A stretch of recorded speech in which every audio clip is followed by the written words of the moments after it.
muy buenos días a todos. Espero que me estén pudiendo escuchar adecuadamente. Primero que nada, agradecerle al Colegio de Contadores Públicos de Nicaragua, a toda su junta directiva y a los miembros que están organizando este evento por la invitación. Para mí es un total y absoluto honor que me permitan conversar con ustedes, que me permitan conversar sobre estos temas y sobre todo haber recibido una invitación a un evento tan interesante y tan bonito como ha sido este hasta ahora. Vengo a aportar lo que creo yo, mi granito de arena en el sentido de lo que queremos discutir. Claramente han tenido una serie de exposiciones magistrales antes de que yo arranque con la mía y espero estar también a la altura de los demás expositores. Em, el tema del día de hoy es un tema pues bastante bonito, bastante interesante, que me ha pedido el colegio que lo desarrolle y que lo hablemos un poquito porque nos vamos a dar cuenta que si bien es cierto vamos a hablar algunas generalidades, si bien es cierto también les vamos a comentar qué ha venido haciendo Costa Rica en este tipo de cosas. El otro tema que vamos a discutir es que Costa Rica no es el único que está haciendo cambios en la manera en que las administraciones tributarias tienen relaciones con los contribuyentes y tienen interacciones con los contribuyentes. El tema de la fiscalización digital es un cambio tremendo en muchas cosas, pero sobre todo en esa interacción y en esos procesos tributarios. Vamos a hablar un poquito aquí, no solamente del tema de cómo a nivel tributario se han venido digitalizando procesos y qué ha venido haciendo, qué está ocurriendo también en otras partes del mundo. Recientemente tuvimos un reporte de una entidad internacional muy importante, precisamente resumiendo algunos aspectos de la parte digital de los impuestos, la cual vamos a repasar aquí un poquito de esos resultados, esos temas, para que nos demos cuenta. em, que existe un entrelazado muy importante entre la fiscalización digital, la digitalización de procesos, el uso de la inteligencia artificial y todas las herramientas que en este momento las administraciones tributarias no solo tienen a disposición para sus propios análisis, sino que también deberían contar con herramientas que les ayuden o que le ayuden a los contribuyentes también al que el cumplimiento tributario sea más sencillo. En ocasiones pensamos que cuando hablamos de fiscalización digital estamos hablando solo en el proceso que de alguna manera digital que puede hacer la administración tributaria, pero esto va mucho más allá de eso. Esto va más allá en el sentido de que tenemos que estar hablando de un cambio de paradigma en cómo las administraciones tributarias y los contribuyentes interactúan entre sí para efectos de lograr el mejor cumplimiento tributario.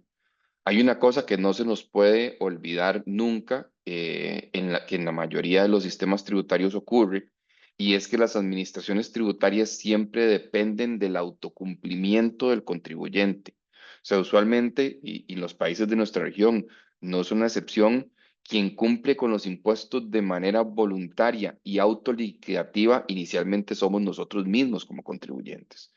Por eso es que, si bien es cierto, tiene que existir un foco de recaudación por parte de las administraciones tributarias, porque ellas son las que están en buena medida recaudando parte del dinero que se requiere para los presupuestos públicos. También mucho del servicio que ellas dan debería estar enfocado en los contribuyentes precisamente para facilitar que estos contribuyentes puedan cumplir de forma voluntaria con sus obligaciones, de una forma sencilla con sus obligaciones y evitar la menor cantidad posible de errores que los mismos contribuyentes puedan generar en sus procesos de llenado. Entonces, si ustedes gustan, vamos a ir arrancando un poquito en materia y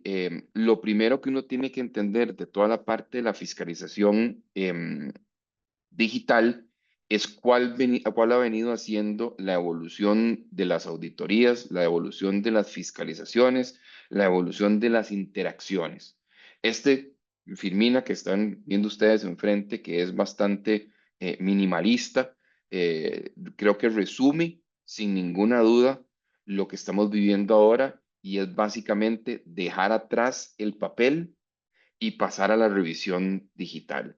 Y cuando estamos hablando de dejar atrás el papel y pasar a la parte digital, no estamos hablando de estar escaneando cosas y guardando imágenes, de que ya las cosas estén guardadas en una computadora y ya no estén guardadas en un folder, en un AMP, en una carpeta, de que ya no tenemos aquellas oficinas que tenían unos libreros gigantescos detrás de nosotros, donde estaban las contabilidades y los documentos de años hacia atrás, y tener que estar pagando bodegas donde había un montón de papeles. No se trata de convertir esos papeles en un documento que esté guardado en una computadora de forma que lo único que hayamos hecho es sustituir la parte física con un disco duro o con un almacenamiento en la nube para guardar documentos. No, esto va más allá.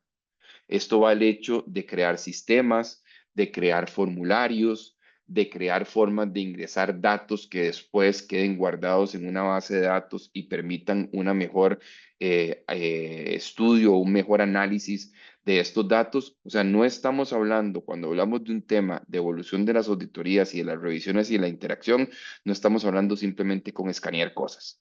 Estamos hablando con todo un sistema, con toda una serie de sistemas, con un cambio en el cual en muchas ocasiones, para bien o para mal, porque creo que aquí también hay un balance en que hasta dónde podemos tener algunas cosas que nos agradan más o nos agradan menos, los mismos contribuyentes y los mismos auditores empiezan a perder un poquito de contacto físico con los contribuyentes o entre sí, porque ahora mucho de ese contacto se da por vías digitales o por vías electrónicas. Eso es lo que también involucra esto. Entonces, de nuevo, el tema digital no es solo tener una nube y guardar documentos, sino el desarrollo de sistemas,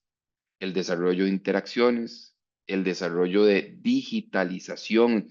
de datos y de declaraciones que después me permitan analizar esos datos y determinar asuntos de una forma más resumida. Inclusive establecer procedimientos digitales de cómo voy a entregar o recibir información, precisamente porque después de la pandemia ha existido un esfuerzo importante de las administraciones tributarias y una presión por las administraciones tributarias para que cada vez más las auditorías se vuelvan un poquito remotas. Y la única manera de lograr ir sustituyendo poco a poco, no en su totalidad, pero al menos poco a poco, em, ¿cómo se llama? La interacción humana o física entre auditor y contribuyentes es precisamente con reglas claras y con sistemas claros que nos permita intercambiar digitalmente esa información. Entonces, vean que de nuevo, aquí no estoy pasando de pasar el papel a pasar al escaneo, sino estoy hablando de revisión completamente digital. Ahora, cuando estamos hablando de este tema, especialmente, esta es una pregunta que puede aplicar tanto para administraciones tributarias como a los propios contribuyentes, es una pregunta relativamente sencilla. Bueno, ¿qué debemos entender por fiscalización digital? Por fiscalización digital, vuelvo a repetir, no debemos entender el hecho de escanear un documento y mandárselo a un fisco para que lo revise, sino que básicamente estamos hablando de utilizar medios de información digitalizada por parte de las administraciones tributarias para poder hacer la fiscalización de impuestos.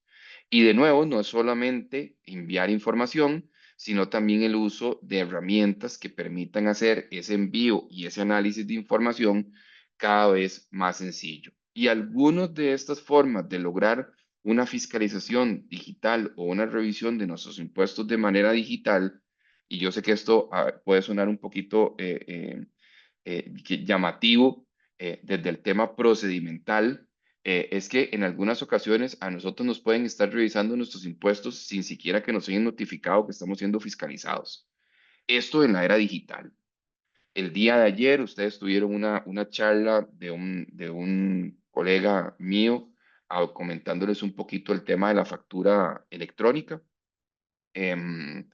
Ese es un tema que también vamos a mencionar aquí en varias ocasiones, pero por ejemplo, una de las cosas que permite la facturación electrónica cuando ya está implementada es que en realidad la administración tributaria no necesita pedirte permiso para poder fiscalizar algunos aspectos que tiene esa factura electrónica, porque ya ellos saben en qué fecha vendiste, qué fue el artículo que vendiste, cuál fue el precio de venta, cuál fue el impuesto cobrado, y otra serie de variables que usualmente tienen esa facturación electrónica, de forma que ellos mismos pueden estar haciendo algunos procesos internos de fiscalización que uno ni se entera. Por ejemplo, poder constatar si tu declaración de IVA mensual hace match o hace sentido con toda la facturación electrónica que se hizo, si el impuesto efectivamente que estás liquidando tanto en débito o en crédito fiscal hace sentido con toda la facturación electrónica, tanto la que vos emites como la que recibes, porque toda esa facturación, tanto de los clientes como de los proveedores, pasó primero por el tamizaje tributario de enviar la factura electrónica. Entonces vean cómo, de nuevo, no estamos frente a un escaneo de servicios, sino que estamos frente a una instauración de sistemas que permitan revisar. Y en esta fiscalización digital, vuelvo a repetir, en muchas de esas ni te enteras.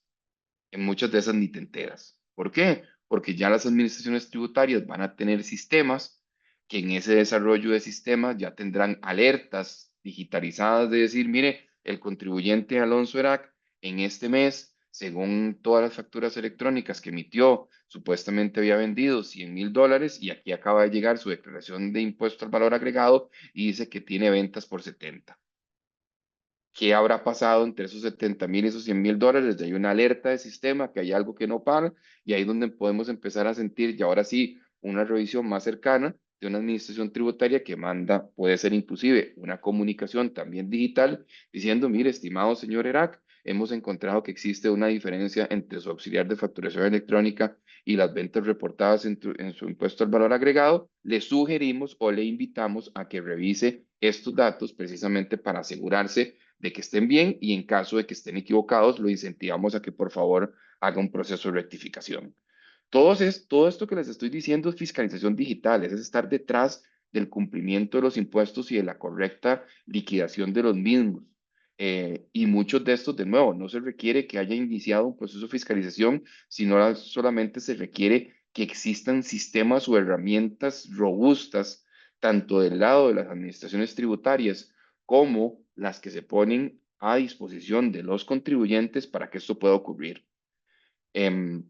entonces, aquí tal vez la advertencia y el tema en el que tenemos que recalcar es que esto no es exclusivo o probablemente de fiscalizaciones formales, o sea, cuando ocurre una notificación y me dice, mire, don Alonso, a usted le vamos a fiscalizar la declaración de impuesto a las utilidades del periodo 2022, así que lo vamos a visitar la próxima semana para empezar el proceso de fiscalización, sino que hay muchas de estas fiscalizaciones a través de medios digitales que ya inclusive son en tiempo real por la forma en que se manejan los datos y que también me permiten un análisis más sencillo de estos, que muchas veces ni siquiera requiere la interacción humana de un auditor, sino que ya es un sistema computadorizado que logra encontrar esas inconsistencias tributarias y ahí sí informar a los contribuyentes y eventualmente, dependiendo de su cuantía o de su complejidad, advertir a la administración tributaria y decirle, mire, aquí vale la pena que usted asigne a un auditor porque aquí sí parece que hay un tema de,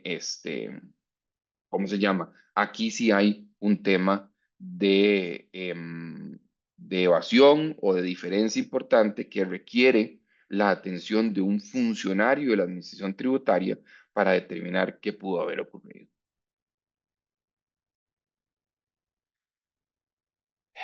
¿Qué se requiere para iniciar o para empezar con la fiscalización digital? Parece muy obvio, parece muy obvio, pero a veces lo obvio no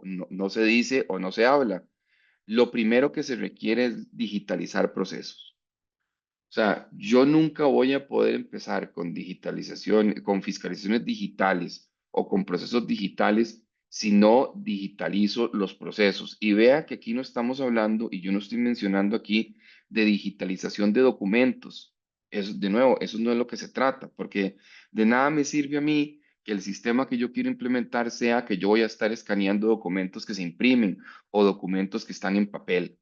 porque los documentos que están en papel o el escaneo de esos documentos que están en papel no necesariamente me permite la extracción de datos materiales que contienen ese papel, que después, en combinación con otras herramientas tecnológicas, me permitan el análisis de datos.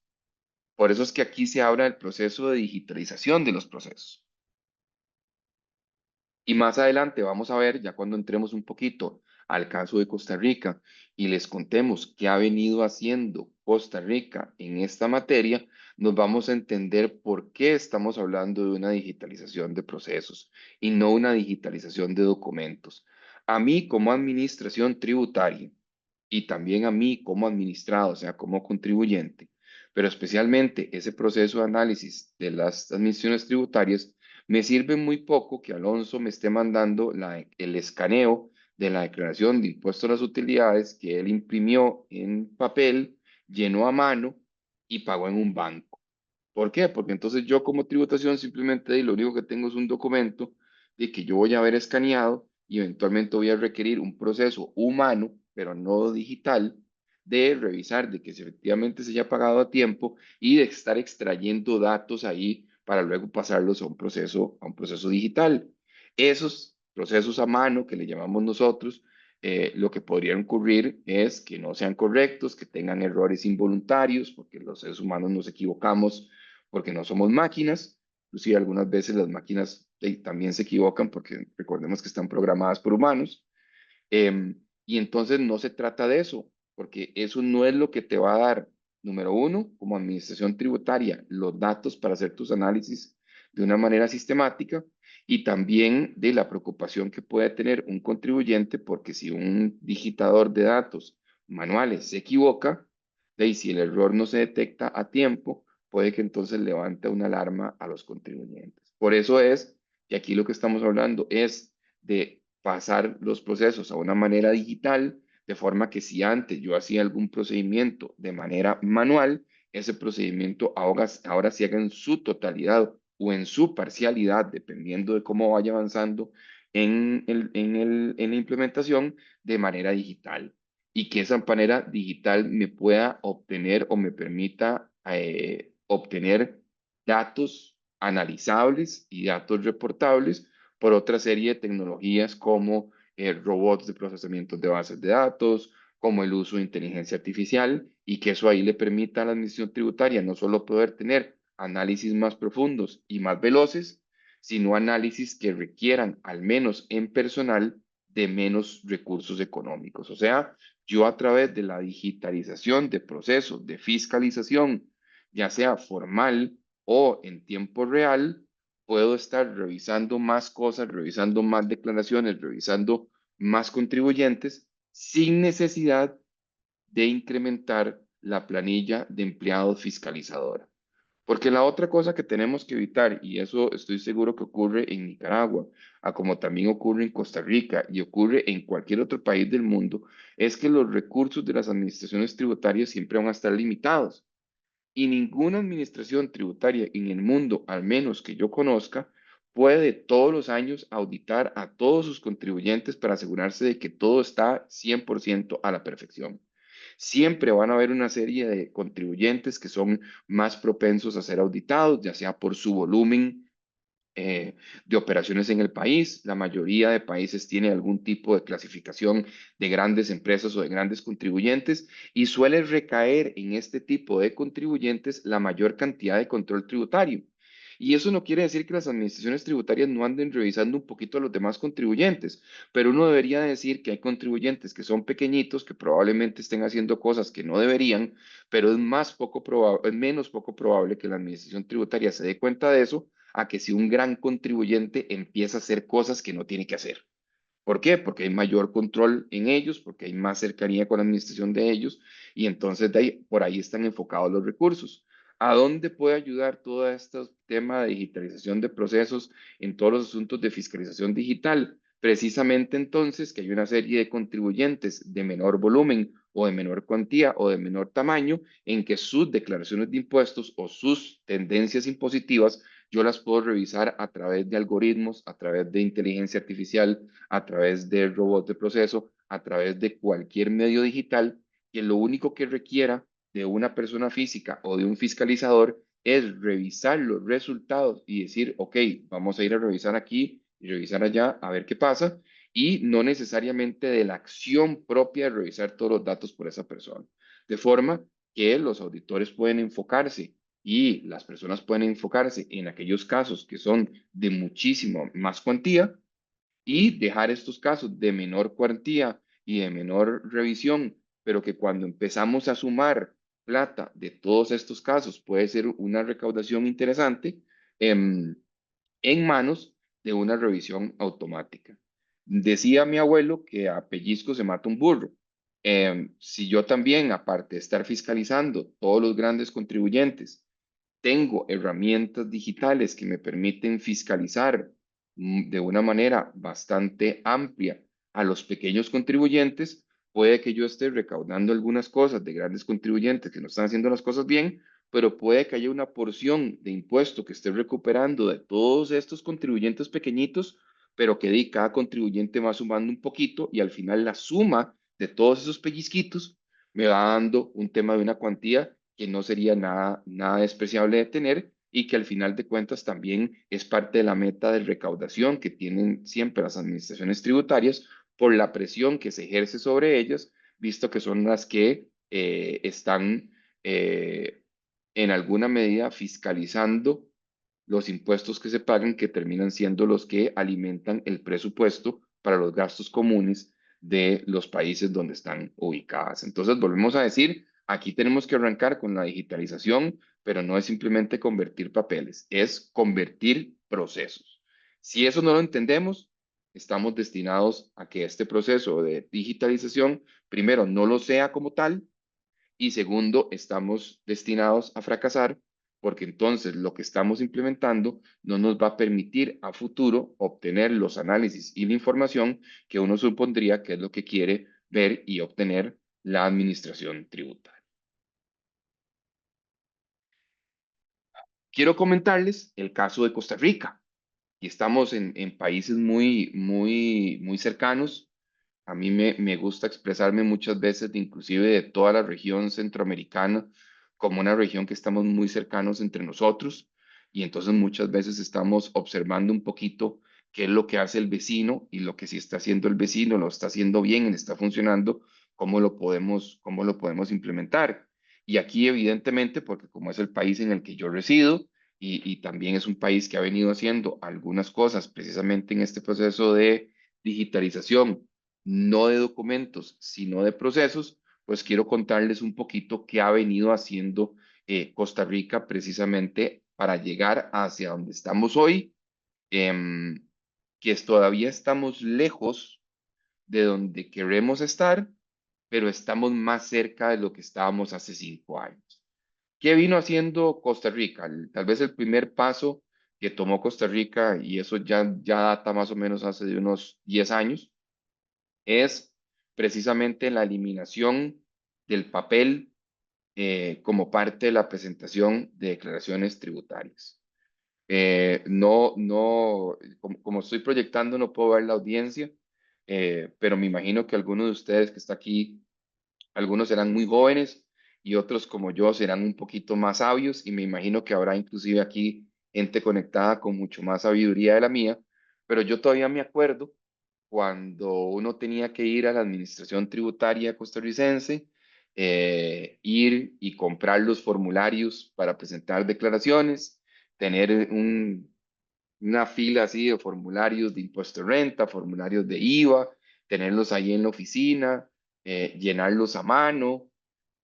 agarrar ese formulario e ir a hacer fila a un banco, presentarlo en un banco para que ya llevar un cheque o decir, mire, yo quiero que me rebaje esto de esta cuenta que tenemos aquí. El banco me sellaba eso a mano y aquel formulario tenía tres copias, una copia que se dejaba al banco, una copia que me dejaba yo y una copia que se le mandaba a la administración tributaria. Y después los bancos tenían que tener una persona en el banco que estuviera digitando esas declaraciones para mandar al reporte de tributación, todo era tremendamente manual. Y así ocurrió durante muchísimos años en este país, hasta que uno podría decir, me atrevo a ponerle un espacio de tiempo hace 10 años, la administración tributaria comenzó a trabajar portales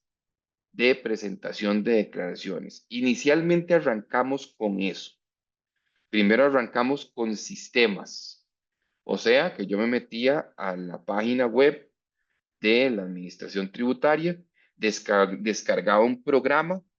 que yo tenía que instalar en mi computadora y en ese programa que yo instalaba en mi computadora era donde yo llenaba todos los datos en ese programa y ese me generaba un archivo digital que después era el que yo subía a un portal tributario. Entonces, durante mucho tiempo tuvimos aquellos, aquí les voy a poner, les voy a decir nombres, yo sé que si no hay gente de Costa Rica o si no hay gente que haya tenido relación con Costa Rica, tal vez estos nombres no les suenan, pero así eran como se llamaban los sistemas. Existía un sistema que se llamaba EDI, existía un sistema que se llamaba Declara, y entonces esos sistemas eran sistemitas que la Administración Tributaria ponía gratuitos a los contribuyentes los instalaban en su computadora y ahí llenaba los datos de declaración, generaba un archivito y después uno se metía a una página web y subía esos archivitos que se generaban en un sistema. Entonces ahí ya empezamos a tener algunos rangos de digitalización en el sentido que si bien es cierto, todavía el portal de llenado no era directamente en un portal de la Administración Tributaria,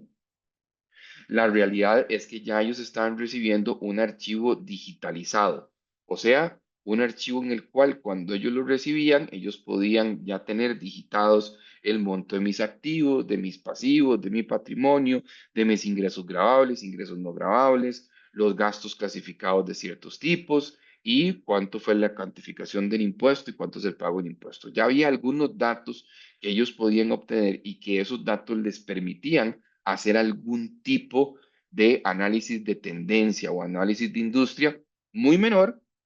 pero por algo había que arrancar. Ya después tuvimos una digitalización del portal en la que genera la interacción entre la Dirección General de Tributación, así se llama el ente que fiscaliza los impuestos directos e indirectos aquí en Costa Rica, la DGI, y los contribuyentes. ¿Qué fue lo que pasó? Bueno, que entonces en un momento dado dijimos, bueno, ya no quiero que sea por un programa, ya no quiero que sea con un software, porque eso es lo que necesito es entonces estar subiendo versiones actualizadas de software, versiones actualizadas de bases de datos para poder cumplir. Yo voy a hacer un portal. Y a partir de ahí, si bien es cierto, hubo algunos experimentos con los grandes contribuyentes, nació un sistema que dejó de funcionar en octubre de este año, que se llamaba ATV. Entonces en ATV ya yo tenía una clave, ya yo tenía un usuario, yo me metía ahí y ya estaban digitalizadas las declaraciones de impuestos. O sea, para presentar una declaración de impuestos, yo me metía en un link, le decía presentar declaración de impuestos de renta y ahí estaba el formulario. Yo lo llenaba directamente en el portal de la Administración Tributaria y lo presentaba. O sea, yo no tenía que generar un archivo y subirlo, sino lo que yo mismo estaba typeando ahí se verificaba, había botones de verificación y de revisión, precisamente tratando de corregir que no hubiesen errores y se enviaba a la Administración Tributaria. Adicionalmente a eso, se incorporaron algunas otras cosas que eran muy importantes, algunos trámites que simplificaban la relación entre el fisco y los contribuyentes. Por ejemplo, el registro único tributario o el registro de, que se le llama en muchos lados, el registro de contribuyentes, podría ser completado, llenado, actualizado o cambiado también a nivel digital. O sea, yo no tenía que hacer un formulario de papel o tener que enviar una nota a la administración tributaria, simplemente accedía a mi registro único en contribuyentes y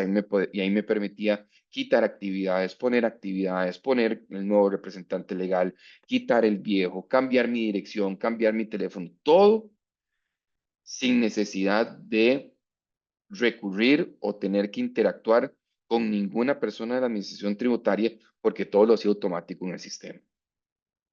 Y la última adición que tuvo ese sistema en su momento ya era temas de comunicación. O sea, si yo quería hacer una gestión ante la administración tributaria, antes tenía que hacer una notificación, una carta, una solicitud, tener que mandarla por correo o ir a la oficina y dejarlo en físico. En algún momento ya se hizo una oficina virtual de contribuyente en el que cualquier trámite que yo quería hacer frente a la administración tributaria se utilizaba este portal para el envío de los documentos y para la respuesta de la administración tributaria. Entonces vean cómo fuimos pasando desde tener declaraciones en papel a tener declaraciones que se generaban a través de un software que se instalaba directamente en las computadoras de los contribuyentes, hasta ya tener un portal completamente digital vía internet en el cual yo no solamente estoy enviando datos, sino que también estaba recibiendo confirmaciones de que se había enviado la declaración. Si la administración tributaria quería conversar conmigo, me mandaba un mensaje en el sistema. Si yo quería hacer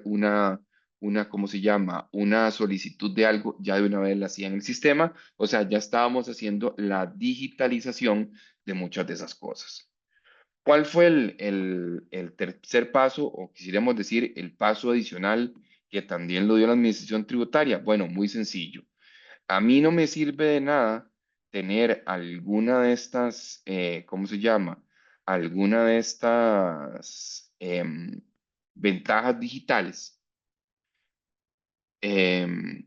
si yo no puedo ahorrarme el tema de estar escaneando documentos o de tener que estar generando que el contribuyente tuviese gastos adicionales, como por ejemplo certificar firmas o cosas por el estilo. O sea, si yo iba a tener que seguir en alguna medida firmando a mano y que para que la administración tributaria me creyera que esa era mi firma, tenía que ser autenticado, certificado por un abogado, pues eso no solo le iba quitando un poquitico de fuelle al tema digital, sino que también me ponía costos de estar teniendo que contratar un certificador o un abogado. Lo siguiente que hizo Costa Rica fue entrar en el proceso de la famosa digitalización de la identificación de las personas físicas, o sea, la firma digital y entonces decir, bueno, vamos a entrar con un sistema de firma digital. He visto el de otros países y el de Costa Rica se parece mucho, que es que básicamente tenés un lector en el que insertas una tarjeta. Esa tarjeta para tenerla has tenido que ir a hacer un procedimiento a una institución del Estado en un banco, en el cual se introducen todos sus datos ahí, tiene un tema de una clave de acceso y todo lo demás. Entonces yo firmo digitalmente porque tengo una tarjeta con un chip de seguridad y que tiene una clave que yo solo conozco, que cuando yo inserto esa tarjeta y le digo firmar, pues entonces ya me imprime una firma digitalizada en ese documento que vale como si fuera mi firma física, o sea, un sustituto con plena seguridad de mi firma física. De forma que, entonces, al lograr también la digitalización y de la identificación de las personas a través de estos sistemas de la firma digital, cuando yo necesitaba mandar un escrito a través del portal de interacción nuevo de la Administración Tributaria, pues iba a ir firmado por mí, pero iba a ir firmado digitalmente. De manera que no tenía que imprimirlo, que no tenía que firmarlo, que no tenía que venir un detalle de un abogado diciendo, mire, esta firma es auténtica, sino que ya debía entenderse que la firma era auténtica. ¿Por qué? Porque a nivel país ya habíamos estandarizado cuál era el procedimiento para obtener una firma digital. Y entonces eso me permitía en que en cualquier momento, sin necesidad de impresiones o de lapiceros, yo podía andar firmando documentos y eso es una normativa que se instauró em, de manera general, de forma de que la firma digital no solo sirve para efectos tributarios, sino sirve para todos los efectos, porque simplemente es un sustituto de una firma física. Entonces, esto también iba abonado en seguir este proceso de digitalización para efectos de que cualquier cosa que yo tuviese que enviar ya estuviera autorizada, ya estuviera firmada, ya estuviera contenida pues en esa firma digital y seguir con este proceso. Em, lo siguiente que ha venido haciendo Costa Rica a través de los años es la estandarización de los procedimientos a seguir en la entrega digital de información en procesos de fiscalización ya formal, cuando han sido notificados, en especial los casos remotos. Em, aquí estamos viendo un ejemplo de algunas todavía de las secuelas de la pandemia, porque yo también, no solo en esta participación, sino cuando me invitan a participar en foros y demás charlas del Colegio de Contadores Públicos aquí de Costa Rica, hay algunos temas que por comodidad y también por masividad, pues no nos hemos podido quitar de encima ahora la parte digital o la parte remota. Antes, y me imagino que las personas que tienen tremenda sabiduría de años, sí se acordarán que muchos de estas actividades, de estos foros, antes eran foros muy presenciales, estos encuentros. Ahora, si bien es cierto, todavía se guarda cierta presencialidad, la moda ha sido mucho para llegar a más gente y para que sea más cómodo, evitar temas de desplazamiento y demás, de que haya mucho aspecto remoto. Lo vemos también en el trabajo. Y en ese tema de trabajo, las fiscalizaciones no son distintas. Entonces, si tuvimos la pandemia, si estuvimos cerrados durante mucho tiempo, si había cierta limitación de recursos, bueno, ¿cuáles son las reglas que yo puedo poner entre contribuyentes y administraciones tributarias que me permitan precisamente poder llevar a cabo los procesos de fiscalización y poder intercambiar información de manera digital en estos casos de fiscalización, de forma que ya no sea como antes, en el que yo tenía que recibir al auditor, yo le tenía que dar papeles impresos, el auditor tardaba semanas o tardaba meses sentado en la empresa revisando documentos, sino que en este caso, los casos remotos, pues bueno, ¿cuál es el procedimiento a seguir? Parte de ese procedimiento al seguir fue el tema de recibir notificaciones digitales, el tema de apoyarse precisamente en la firma digital, eh, de tema de aspecto, eh, apoyarse en el tema digital. Permítanme un segundo.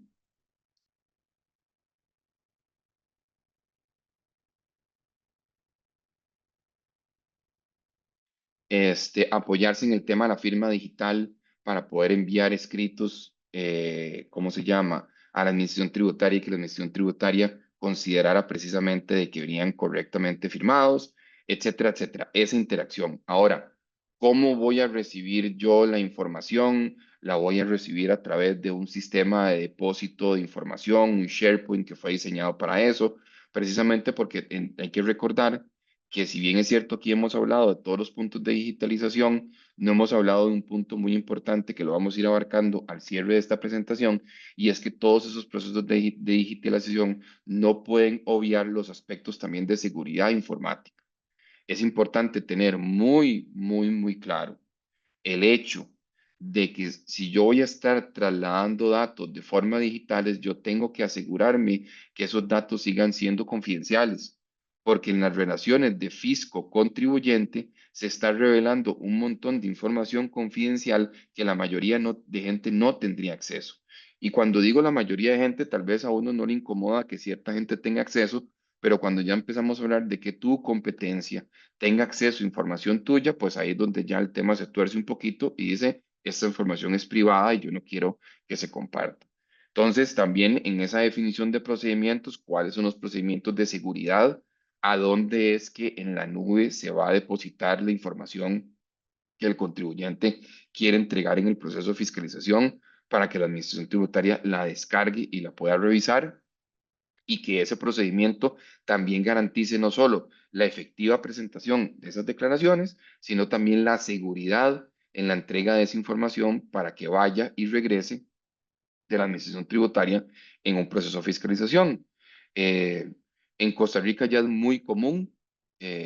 algunos de ustedes pues me podrán iluminar al final de la charla con sus preguntas, cómo funciona en Nicaragua en este momento, pero en Costa Rica es muy, muy común que un porcentaje muy alto de las fiscalizaciones ya sean muy remotas, y que las visitas de los auditores ya sean bastante más resumidas, porque precisamente este procedimiento de envío y regreso de información, pues, ¿cómo se llama? Permite el tema de poder cumplir con ese proceso de auditoría, contestar preguntas, recibir notificaciones y demás.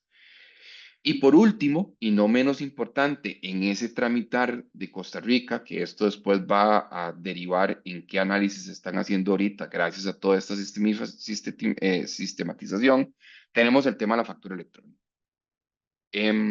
La factura en electrónica en Costa Rica tiene más o menos unos 5 años, si no me equivoco, funcionando. Creo que un poquito más. Y esto ya le permitió, por la forma en que la administración tributaria diseñó su factura electrónica, ya le permite obtener una cantidad tremenda de información, a la cual tiene acceso de todos los contribuyentes con muy pocas excepciones, y que esto le permite controlar, fiscalizar o revisar cosas. La forma, para la gente que no estuvo ayer en la charla de Felipe de facturación electrónica, para darles un resumen muy ejecutivo de lo que nos interesa en esta charla, básicamente el sistema de factura electrónica costarricense lo que hace es que todas las facturas de ventas de bienes, servicios, y cualquier otro tipo de transacción que requiere una facturación electrónica, pasan por un servidor de la administración tributaria que aprueba, digamos, electrónicamente esas facturas. O sea, no es que apruebe que la misma esté bien o esté mal en el sentido de que si puedas vender o no puedas vender algo, sino simplemente pasa por un filtro informático que analiza el formato, retiene la información y después dice, sí, eso está en el formato correcto que yo pedí. Ahora, en ese proceso de autorización de la administración tributaria, todos esos datos quedan en el servidor de tributación. Eso quiere decir que hoy por hoy, en tiempo real, tributación, si quisiera hacer un filtro, sabría qué es todo lo que ha vendido y todo lo que ha facturado Grant Thornton desde el 1 de enero del 1 de noviembre de este año 2025 a hoy que estamos dando esta charla. Si un auditor lo quisiera ver, nada más tiene que dar un clic. ¿Por qué? Porque el proceso de que cada factura electrónica pase por la evaluación de un servidor de la administración tributaria hace que la administración tributaria tenga toda esa información sin que el contribuyente tenga la posibilidad de modificar la información que ya llegó. Eso quiere decir que no podemos anular facturas, sí, por supuesto. También en el tema de facturación electrónica hay un asunto de comprobantes en general electrónicos donde se me permite la aplicación de notas de crédito y notas de débito que también suben, perdón, o viajan al servidor de tributación y por tanto también dice, bueno, aquí hay una nota de crédito y una anulación de una factura, perfecto, yo también la anulo. Pero entonces en tiempo real, la administración tributaria, gracias al tema de facturación electrónica, tiene muchísimos datos que hasta el día de hoy han sido más o menos utilizados, pero a partir de ahora, con otra filmina que vamos a ver más adelante, uno esperaría que sean utilizados de mucha manera. Todos estos cambios de digitalización de procesos y el tema, no sé si es por la forma en que Costa Rica lo ha venido manejando o si es normal en todos los países, pues han tomado mucho tiempo. Este proceso para llegar hasta donde estamos hoy ha tornado más o menos unos 12 años en llegar hasta aquí. Y inclusive cuando decimos llegar hasta aquí, hemos llegado a un momento en el que se abre una nueva era en la parte tributaria costarricense, que es el nuevo sistema que se llama Tribu CR, que empezó a regir a partir del 6 de octubre de este año. Pero así como sentimos que cuando arrancamos este proceso de digitalización, el ATV y sus predecesores arrancó de una manera que uno creía que se podía lograr más cosas que después implementaron, con TribuCR también. Con TribuCR creemos que pueden venir mucho más cosas, pero no dudamos que se vayan a implementar.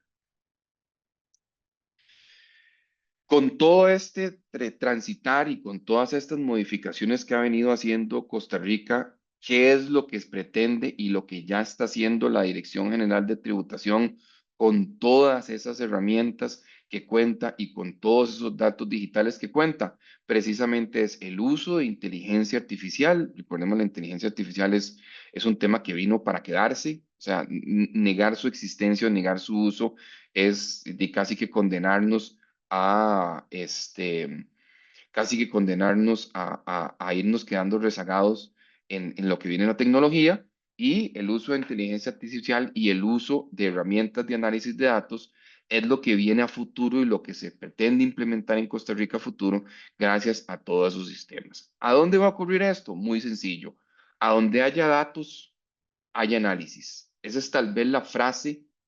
que uno podría mencionar para esta administración tributaria nuestra y para cualquier otra administración tributaria. Entonces, por ejemplo, si yo tengo datos de retenciones salariales tributarias y también tengo datos de la seguridad social, pues uno de los cruces con esta información es decir, bueno, ¿cuál es la masa salarial que me está reportando un contribuyente a nivel de impuestos y sobre la cual está haciendo retenciones? ¿Y cuál es la masa salarial que está reportando ante la seguridad social? Y si hay alguna diferencia, ya sea la que la de seguridad social sea más alta que la tributaria o la tributaria sea más alta que la seguridad social, cualquiera de las dos entidades, ya sea la administración tributaria o cualquier entidad administradora de la seguridad social, en el caso de Costa Rica, la Caja Costarricense del Seguro Social, puede levantar la mano y le tocar la puerta al contribuyente y decir, viera qué raro, a mí me dijo tributación que el dato que usted me presentó a mí no pega. O que sea tributación el que le toca la puerta y diga, mire, viera qué raro, viera que el dato que usted me está presentando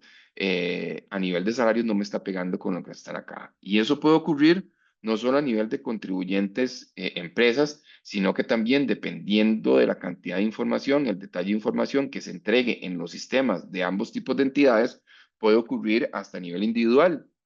Mire, viera qué vacilón, don Alonso, viera que es que la empresa en la que usted trabaja dice que usted gana $1,000 para efectos tributarios, pero a la caja le están reportando, a la Seguridad Social le están reportando 500. ¿Usted me puede explicar cuál es la diferencia? Y vean que esto no requiere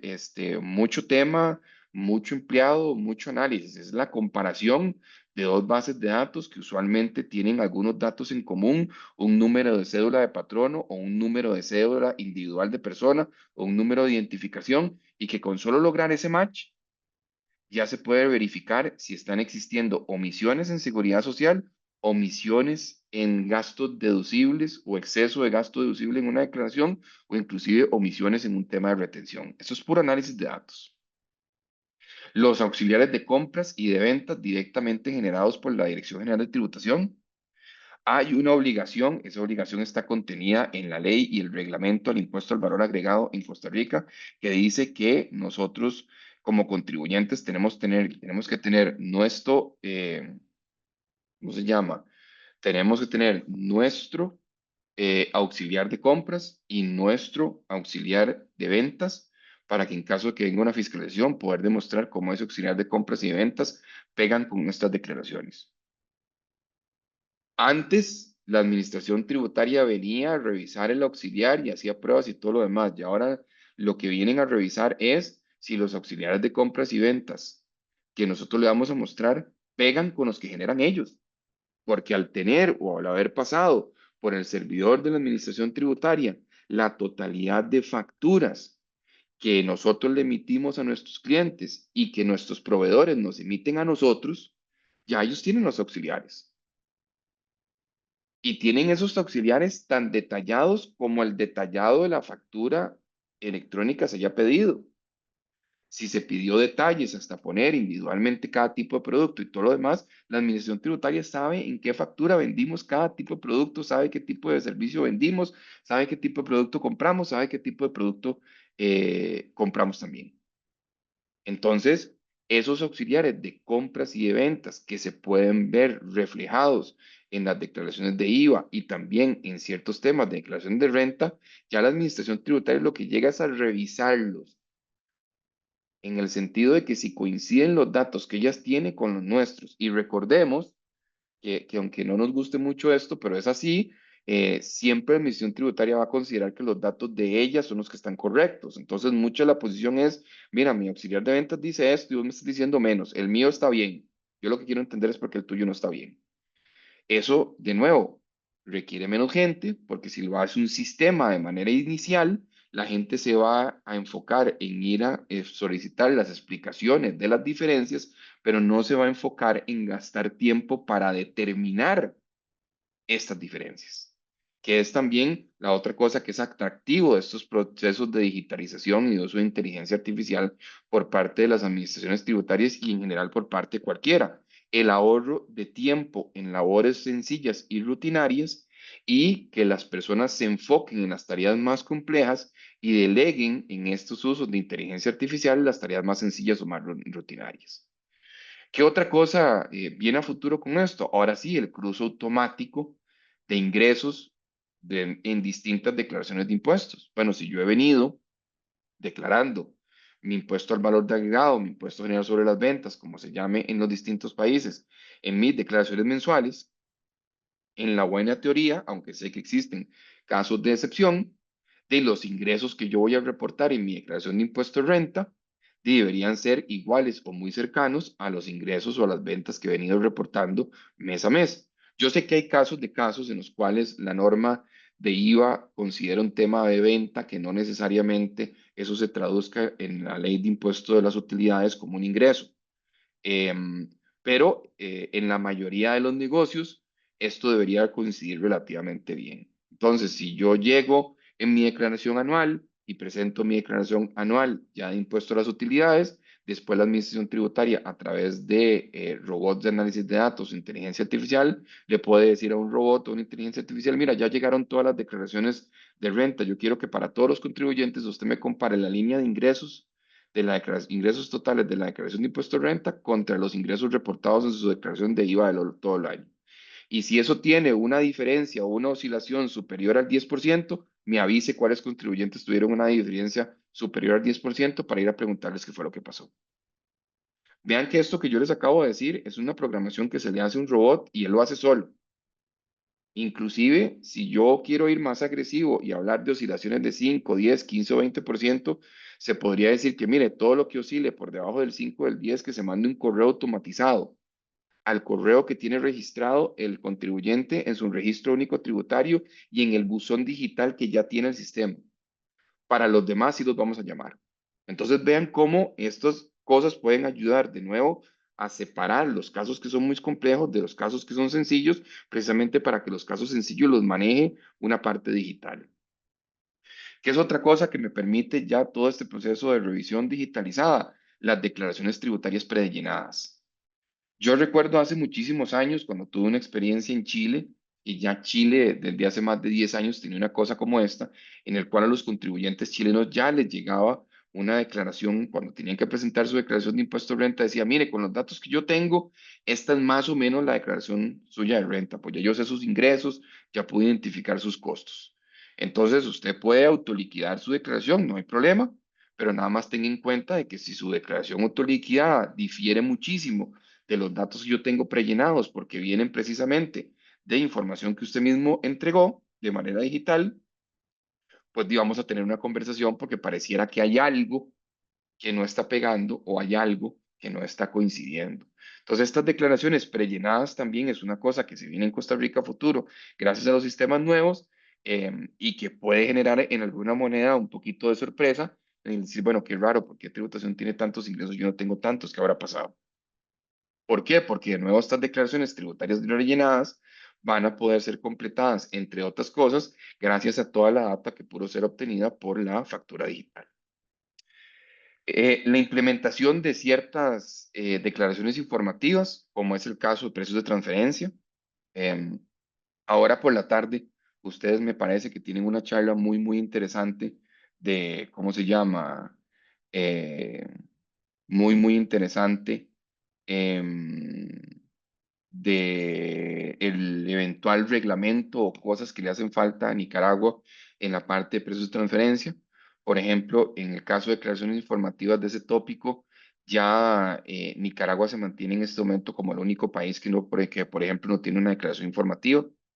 En algún momento éramos Costa Rica y Nicaragua, pero Costa Rica la acaba de implementar de manera reciente. Entonces ya todo el lado centroamericano, El Salvador, Guatemala, Honduras, Costa Rica, Panamá, inclusive si me voy para el Caribe, en República Dominicana, que es muchas veces cercano en comercio a nosotros, ya todos tienen declaraciones informativas de precio de transferencia. Y entonces, ¿qué me permite tener esas declaraciones informativas? También el cruce de cierta información que puede ser valioso de entender a la administración tributaria, cuáles son las transacciones con vinculados que tienen los contribuyentes, a dónde hay contribuyentes con mayor cantidad de transacciones de todas sus operaciones con vinculados, porque entre más transacciones con vinculados tenga un contribuyente, tal vez más me interese ir a revisarlo para asegurarme que esos precios de transferencia están correctos. Y esto es sencillísimo a través de análisis de datos. Si yo hago una declaración informativa de precios en la cual yo he declarado cuáles son los tipos de transacción y cuáles son los montos de transacción, yo le puedo decir, mire, el sistema, hágame un favor, compáreme todas las transacciones de ingreso con partes relacionadas de este contribuyente contra los ingresos totales de su declaración de impuesto a las utilidades, y para aquellos contribuyentes que tengan por encima de un 50% de ingresos que vienen de vinculados, voy a ir a hacerles un proceso de fiscalización para revisar sus procesos de transferencias también. De forma que entonces, vuelvo a repetir, esto me permite o les permite a las administraciones tributarias focalizar, mm, perdón, sus recursos que siempre van a ser limitados en aquellos contribuyentes, y me voy al siguiente punto de aquí, que tienen un perfil de riesgo tributario que es importante revisar. Y muchos de estos datos que están aquí o esas cosas que podemos hacer van terminando precisamente en este tema de perfil de riesgo. Todos estos análisis de datos al final de cuentas es para determinar quién es un contribuyente riesgoso por su volumen, por su operación o por su tipo de transacciones y quién no. De forma que si yo voy a dejar por fuera de fiscalizar a alguien, puede que deje de fiscalizar a alguien que es muy grande, pero es que resulta que cuando yo hago su análisis, su riesgo es muy bajo porque no he encontrado nada que sea riesgoso. y puedo estar fiscalizando a gente mediana que tal vez antes no fiscalizaba, pero resulta que su perfil de riesgo es muy alto.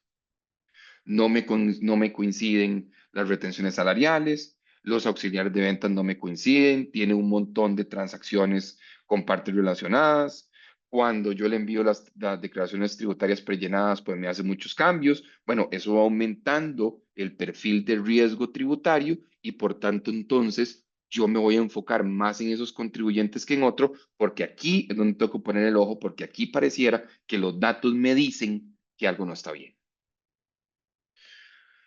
¿Solo Costa Rica está haciendo cosas? No, el mundo entero está en ese proceso. Y aquí quiero pasarme a un documento que quería compartir con ustedes que lo pueden descargar en su totalidad porque no solo habla de la parte tributaria, habla en general de la parte gubernamental, pero también habla de la parte tributaria y es un reporte de la Organización para la Cooperación y Desarrollo Económicos que se llama Gobernar con Inteligencia Artificial, Panorama Actual y Hoja de Ruta en las Funciones Centrales de gobierno. Y aquí hay una sección muy interesante, la cual vamos a ver algunas filminas para ya cerrar mi participación el día de hoy, de qué está ocurriendo en el mundo, en la parte tributaria. Lo primero que es que este reporte dice es en qué están utilizando las administraciones tributarias alrededor del mundo la inteligencia artificial. Esta es una encuesta que la OCDE realizó a sus 38 miembros activos en ese momento, de los cuales 29 respondieron el uso que le estaban utilizando a la inteligencia artificial. Y vean qué resultados más curiosos tenemos en esta pregunta. El 79% de las administraciones tributarias que contestaron en esta encuesta dicen que utilizan precisamente la automatización de datos y el uso de inteligencia artificial para detectar evasión y fraude fiscal.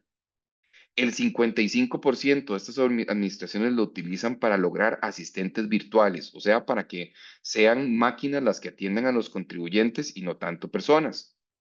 El 45%, y en estos dos términos, también lo utiliza para asistir a funcionarios en la función tributaria, en la toma de decisiones administrativas y hacer recomendaciones para la adopción de medidas. Esto involucra muchas veces el tema de tomar decisiones de qué casos se revisan y qué casos no.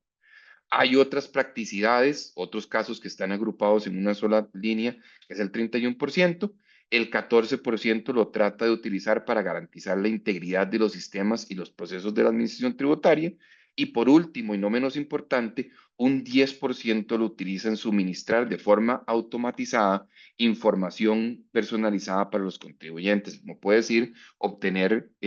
datos automatizados de estados de cuenta, por decirlo de alguna manera.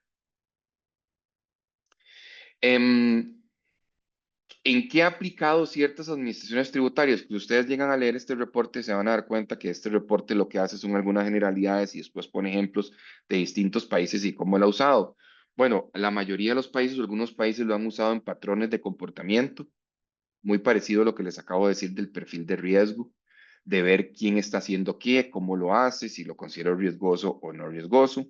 Inclusive hay países que tienen herramientas de inteligencia artificial tan avanzadas que no solo analizan los documentos y las declaraciones que le remite el contribuyente, sino que también analiza sus manifestaciones externas, como sus redes sociales y sus páginas web, para poder identificar si en las mismas publicaciones y en las mismas páginas web del contribuyente, el mismo contribuyente sugiere que realiza actividades que tal vez no están siendo reportadas. O sea, si yo soy un vendedor de papas tostadas y empiezo a hacer publicidad de que venga y alquile un carro conmigo, estas herramientas de inteligencia artificial le pueden advertir a la administración tributaria y decirle, mire, esta gente está haciendo publicidad de alquiler de carros, pero yo en el registro único de contribuyentes de ellos solo veo que tienen una actividad de manufactura. Venga, revise para ver si es que hay algo que esté pasando por ahí. Inclusive, en este caso, este último que les voy a comentar es el caso francés. El caso francés tiene un software que están implementando de inteligencia artificial tan novedoso que lo que hace es conectarse a los satélites geográficos de Francia y empezar a monitorear a ver si pueden detectar construcciones no declaradas. O sea, que respecto a los planos que ellos tienen determinado y lo que están viendo en satélite, hayan algunas cosas, algunas construcciones, algunos edificios, algunas modificaciones que se hayan hecho que no hayan sido reportadas ante el gobierno local o el gobierno federado, precisamente para pagar los impuestos correspondientes. Vea hasta dónde estamos llegando en estrategias de herramientas de uso de inteligencia artificial para detectar fraude. ¿A dónde hay herramientas o cosas que se está haciendo a nivel global en la asistencia, toma de decisiones y la asistencia global? La clasificación automatizada por casos de complejidad.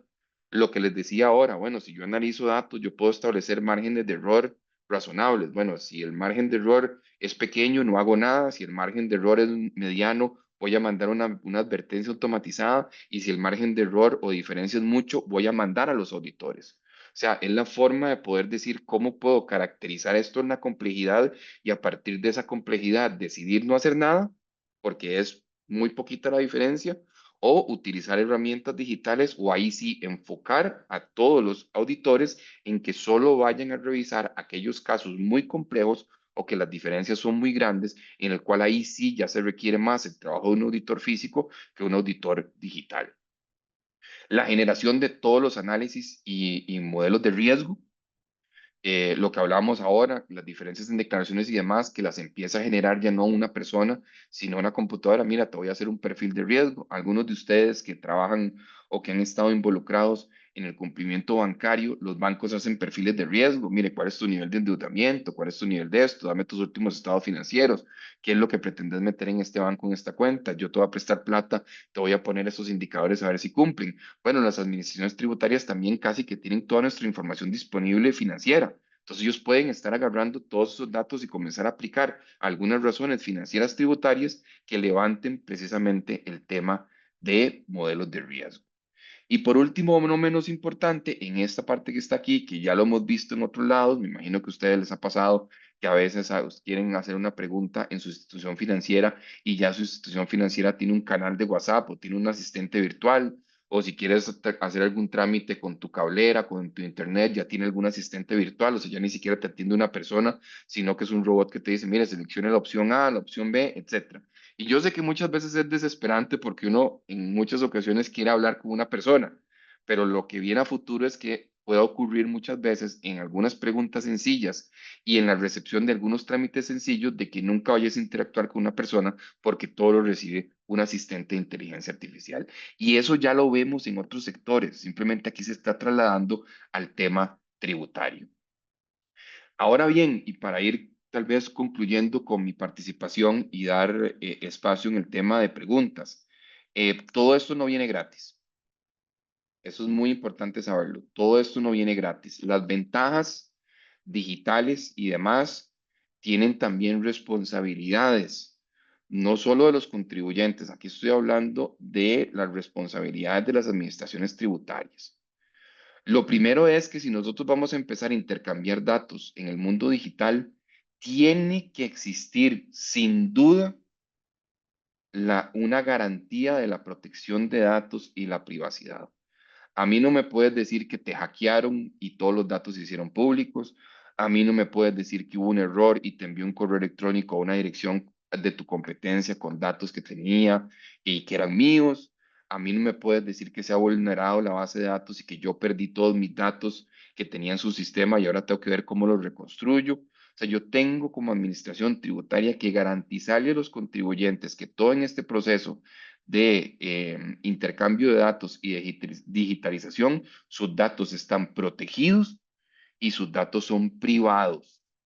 Porque si yo no puedo garantizar esto, inmediatamente voy a tener una resistencia natural de todos los contribuyentes de decir, yo no quiero presentarte aquí, te voy a meter obstáculos, te voy a meter recursos, voy a hacer todo lo que pueda legalmente, porque vos no me estás garantizando que la privacidad y la integridad y la protección de mis datos tributarios está ocurriendo. Lo segundo es que se tienen que mantener la garantía de los derechos de los contribuyentes. El hecho de que haya una decisión o un análisis hecho por la inteligencia artificial no hace que esa inteligencia artificial sea una inteligencia divina y sobre todo y que esté encima de nosotros como si supiera diferenciar el bien del mal y que a mí se me castigue o se me hagan cosas con base en un análisis de inteligencia artificial. A mí se me tienen que dar todos los derechos y mantenerme inclusive los que tengo actualmente sin quitarme ninguno que garantice el proceso de defensa frente a cualquier conclusión que la administración pueda llegar, ya sea que esa conclusión haya sido generada por una persona o haya sido generada por un análisis de inteligencia artificial. Y por último, y no menos importante, en las cosas que tiene que lograr incentivar las administraciones tributarias con el uso de eso, es mantener la confianza y tener la transparencia. Ya inclusive han existido casos en países, en otros países más del lado europeo, en el que en algunos momentos ya los tribunales ya han obligado a las administraciones tributarias a revelarle al contribuyente cuando una actuación de ellas ha sido generada por inteligencia artificial. O sea, yo tengo que advertirle al contribuyente, mire, yo le estoy solicitando esto porque en el análisis de datos que fue realizado por nuestro asistente de inteligencia artificial se encontraron estas diferencias. O sea, hay que ser transparente, hay que mantener la confianza entre el contribuyente y la administración tributaria. Si bien es cierto, no tenemos por qué ser amigos y nunca vamos a ser amigos porque estamos en lados opuestos de la ecuación, tenemos que tener una relación cordial, de confianza y de transparencia. Y ese es el siguiente reto que tienen las administraciones tributarias. Las administraciones tributarias no pueden desarrollar todas estas herramientas y metérselas debajo del saco y tener escondidas para que nadie las vea. No, no, tengo que transparentar que esto está ocurriendo, tengo que transparentar que precisamente cuando una actuación se ha basado en esos datos, precisamente para que se mantenga una confianza en el sistema. Y por último, para finalizar mi participación del día de hoy, también esta implementación de todos estos sistemas van a tener desafíos. Desafíos más allá de de los propios sistemas. O sea, aquí no estoy hablando solo del sistema per se, sino que hay brechas de habilidades. O sea, va a empezar a haber una cacería importante de talento que sea el que sepa manejar este tipo de herramientas y entonces ahí, por ejemplo, las administraciones tributarias va a tener que competir con el sector privado para poder buscar talento que sepa manejar este tipo de herramientas y la capacitación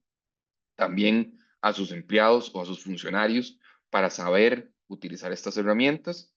Muchas veces la adopción y la escalabilidad de la inteligencia artificial es muy cara.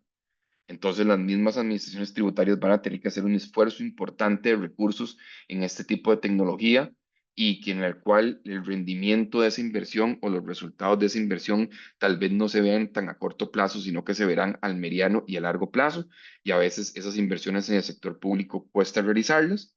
Y también la otra cosa es que muchos de estos temas de digitalización y de intercambio también requieren que se modifique entornos legales y regulatorios que todavía están más pensados para el papel que para el digital. Entonces, en ocasiones tiene todo un proceso que genera que yo tenga que cambiar leyes, que yo tenga que cambiar reglamentos, y ya sabemos que cuando se involucra el tema del cambio de una ley a nivel legislativo, a nivel ya de Estado, o el cambio de un reglamento a nivel de un gremio de ciertos tipos de instituciones, pues siempre hay contrapropuestas, siempre hay negociaciones, siempre hay inclusive gente que se opone a ciertos tipos de cambio y entonces eso hace que esto tarde más en implementarse precisamente porque no podemos implementar un mundo de cumplimiento digital bajo reglas de papel. Y eso es algo que tenemos que tener muy en claro para efectos de poder ir haciendo esta transformación y este cambio en propiamente la digitalización de los impuestos y la digitalización de las fiscalizaciones.